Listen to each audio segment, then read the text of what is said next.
वालेकुम students. Class 10th आज का हमारा लेक्चर है कि relationship between velocity frequency and wavelength है। वेलोसिटी फ्रीक्वेंसी और वेवलेंथ के दरमियान में आपने रिलेशनशिप बताना है, या आप इसके लिए कह सकते हैं कि prove that v is equal to F lambda. ये एक आपके पास relationship between velocity frequency and wavelength है। तो इसके लिए आपने ये वाला जो फार्मूला है या ये जो रिलेशन है ये आपने प्रूव करना है। तो इसके लिए बेटा अगर आप देखें, सबसे पहले अगर आप डेफिनेशन की बात करते हैं, wave is a disturbance in a medium which travel from one place to another hence as a specific velocity of traveling. This is called the velocity of wave. जैसा कि आप ये कह सकते हैं कि जब कोई भी एक object with respect to time travel कर रहा होता है तो इसको आप क्या कहते हैं, इसकी वेलोसिटी है, इतने टाइम के लिहाज से इतना डिस्टेंस कवर कर रहा है, इतना डिस्प्लेसमेंट कवर कर रहा है, तो इसके लिए आप क्या कहते हैं, इसकी इतनी वेलोसिटी होती है। तो यहाँ पे हम बात कर रहे हैं वेव की वेलोसिटी की बात करते हैं। अगर आप सिंपल वेलोसिटी की बात करें, कोई भी वेव कितना डिस्प्लेसमेंट कितने टाइम में कवर करता है, तो इसको आप क्या कहते हैं, इसकी ये वेलोसिटी होती है। तो इस वेलोसिटी को वेलोसिटी ऑफ वेव कहते हैं जब आप वेव के लिहाज से बात कर रहे थे। तो वेलोसिटी का बेटा का फार्मूला देखें तो v is equal to d divide by t। यह है velocity of wave.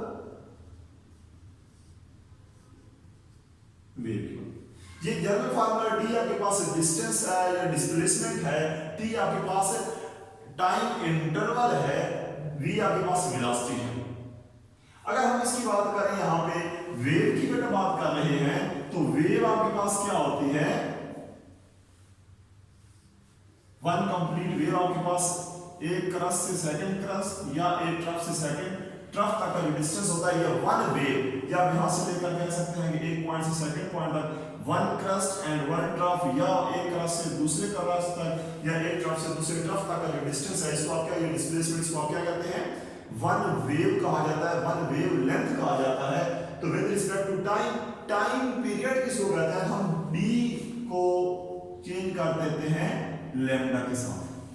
d distance है, ये हम तब बात करते हैं जब आप वेलोसिटी की बात करते हैं, जब स्पीड की बात करते हैं कोई भी ऑब्जेक्ट की। लेकिन यहां हम जब वेव की वेलोसिटी की बात कर रहे हैं तो वेव की वेलोसिटी, क्योंकि वेव का जो डिस्टेंस है उसको वेव लेंथ में डिनोट किया जाता है, तो इसलिए हम क्या कहते हैं, वेव का जो वेव लेंथ है इसको d को वेव के साथ w के साथ सॉरी वेव लेंथ जो है इसको d को वेव लेंथ लैम्डा कहा जाता है, लैम्डा के साथ हम इसको मल्टीप्लाई कर देते हैं। सेकंडली बात करें t आपके पास क्या होता है, ये तो t आपके पास यहाँ पे सिंपली क्या है, टाइम इंटरवल दिया हुआ है, लेकिन आप t को रिप्लेस कर देते हैं टाइम पीरियड के साथ। जब बेटा वेव की बात करते हैं तो वेव आपके पास वन वेव कंप्लीट होने के लिए कितना टाइम रिक्वायर्ड होता है, इसको आप वेव लेंथ कहते हैं। और वन वेव लेंथ जो होती है वो आपके पास क्या होती है, वेव लेंथ कंप्लीट करने के लिए एक आपके पास टाइम जो रिक्वायर्ड होता है उसको आप टाइम पीरियड कहते हैं, इसको आप क्या कहते हैं, टाइम पीरियड कहा जाता है। तो अगर हम इस अब इक्वेशन को लिखना चाहें तो लिखते हैं v is equal to lambda divide by t लिख सकते हैं। यहां का बेटा t देखें, t is reciprocal of frequency, या आप इसको लिख सकते हैं कि frequency is equal to 1 divide by t होता है। तो 1 divide by t, v is equal to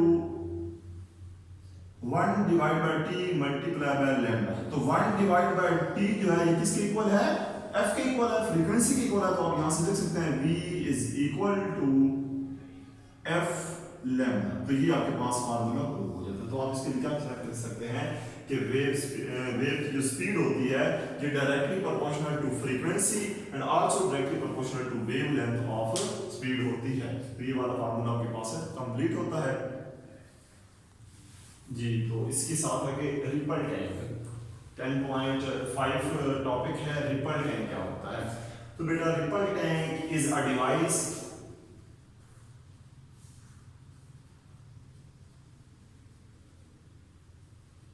to produce water waves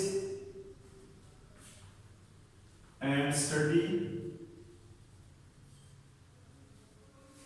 their characteristics.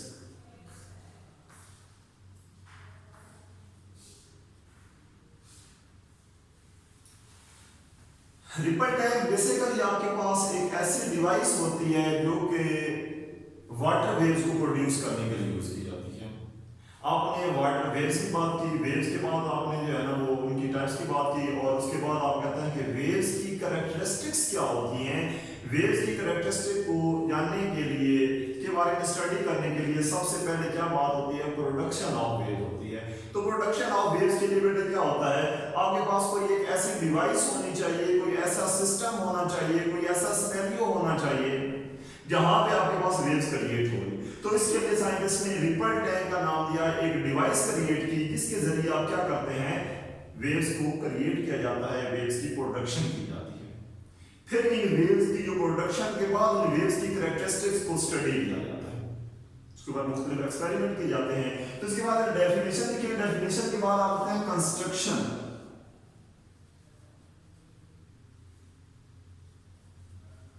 Construction of ripple tank.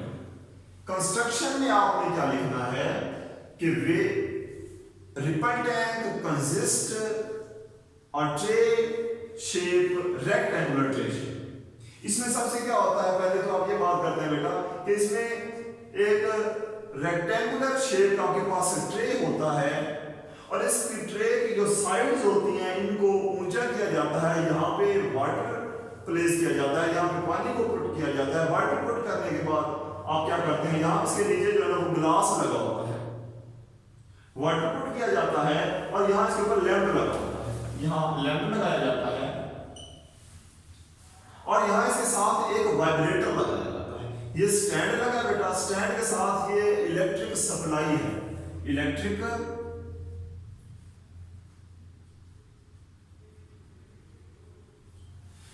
Supply होती है। इलेक्ट्रिक सप्लाई के साथ मोटर लगाई जाती है, मोटर के साथ इसको आप वाइब्रेटर भी कहते हैं, और वाइब्रेटर को एक तख्ती होती है, एक रॉड होता है, एक आपके पास वुडन की प्लेट होती है, वुडन का रॉड होता है, वुडन की आपके पास एक मौजूद होता है ट्रे, यहां से आप क्या कहते हैं, इसको कनेक्ट कर दिया जाता है।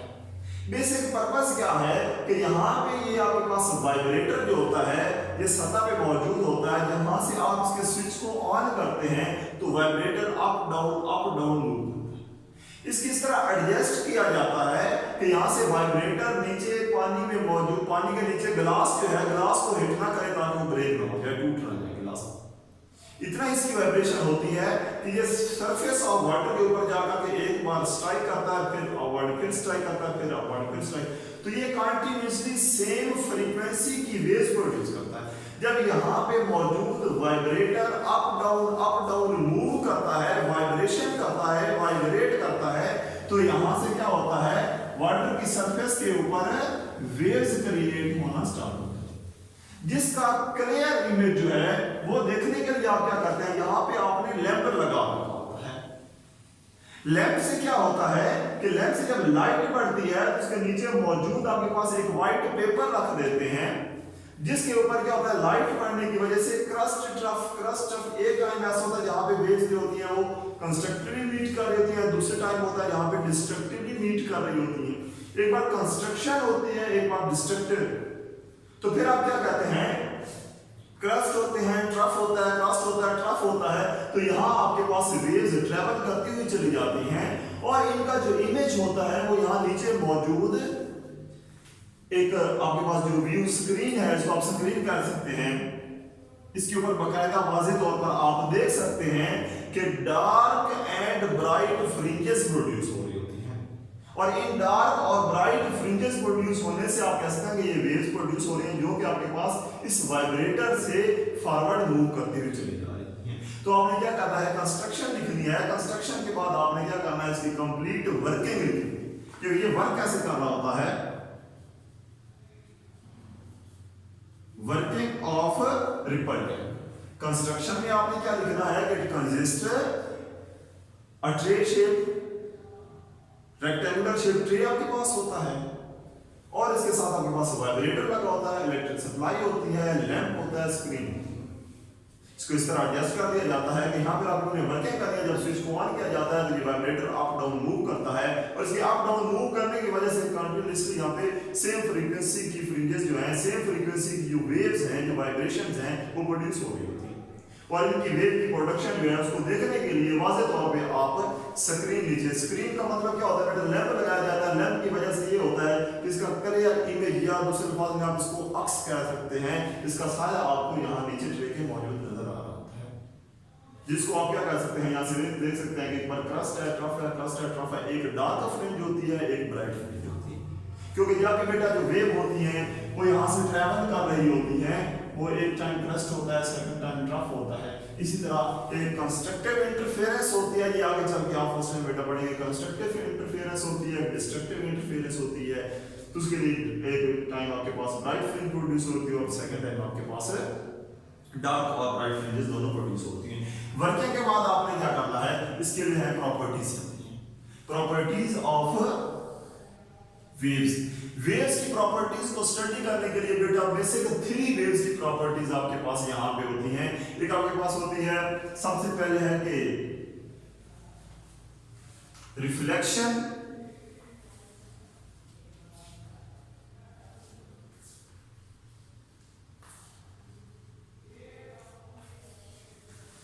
रिफ्रैक्शन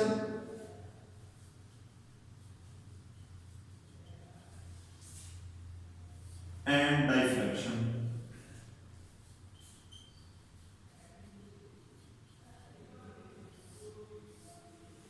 वेव्स प्रोड्यूस होगी। इसके बाद हम बात करते हैं रिफ्लेक्शन ऑफ वेव्स क्या होती है। रिफ्लेक्शन की बेटा डेफिनेशन वगैरह ये तमाम के आपके पास कंस्ट्रक्शन है, वर्किंग है, इनकी डेफिनेशंस है, डायग्राम है, ये सारे आपके पास टेक्स्ट बुक जो है इसमें मौजूद है। यहाँ पे आप रिफ्लेक्शन की बात करते हैं तो वेव्स के पाथ में, वेव बेटा हमेशा एक ही मीडियम में ट्रैवल कर रही होती है। ये फर्स्ट मीडियम है, वाटर आपके पास फर्स्ट मीडियम है। वाटर में वेव्स ट्रैवल कर रही होती हैं और अगर इनके पाथ में कोई सेकंड मीडियम अगर आप प्लेस कर देते हैं तो वेव्स वापस मुड़ आती हैं, बैक बाउंस हो जाती हैं सेम उसी ही मीडियम में। तो इसको आप क्या कहते हैं, रिफ्लेक्शन ऑफ वेव कहा जाता है। जैसे कि रिफ्लेक्शन ऑफ लाइट होता है, रिफ्लेक्शन ऑफ साउंड होता है, एक होता है ये सेम आपके पास ये रिफ्लेक्शन। या वाटर की बात कर रहे होते हैं, एक मीडियम में वाटर अगर वेव्स मूव कर रही हैं, उनके पाथ में आप सेकंड मीडियम कोई भी प्लेस कर देते हैं तो ये वेव्स स्ट्राइक करती हैं और उसी मीडियम में वापस बैक बाउंस हो जाती हैं। तो इसको आप क्या कहते हैं, रिफ्लेक्शन ऑफ वेव कहा जाता है। इसको स्टडी करने के लिए आप क्या कर सकते हैं, इसके लिए बेटे यहां पे देखें आप, फर्ज करें यहां से ये वेव्स आपके पास प्रोड्यूस हो रही है, इसके बाद में आप क्या करते हैं, कोई भी एक ये वुड ब्लॉक है, ये एक आपके पास वुड ब्लॉक है, इसको अगर आप प्लेस करते हैं तो ये वेव्स जब इसके साथ स्ट्राइक करती हैं तो ये वेव्स 90 एंगल पे क्या कर जाती हैं, मुड़ जाती हैं, बैक बाउंस हो जाती हैं इसी मीडियम में। तो इसको आप क्या कहते हैं, रिफ्लेक्शन ऑफ वेव कहा जाता है। पर स्ट्राइक करने के बाद उसी मीडियम में वापस है मुड़ आती है, तो इसको आप क्या कहते हैं, रिफ्लेक्शन ऑफ वाटर वेव्स कहा जाता है। इसकी डेफिनेशन अगर बेटे यहां से मैं पढ़ रहा हूं कि when waves moving in one medium, ये आपकी जो बुक है टेक्स्ट बुक 13 पेज के ऊपर डेफिनेशन भी लिखी हुई है।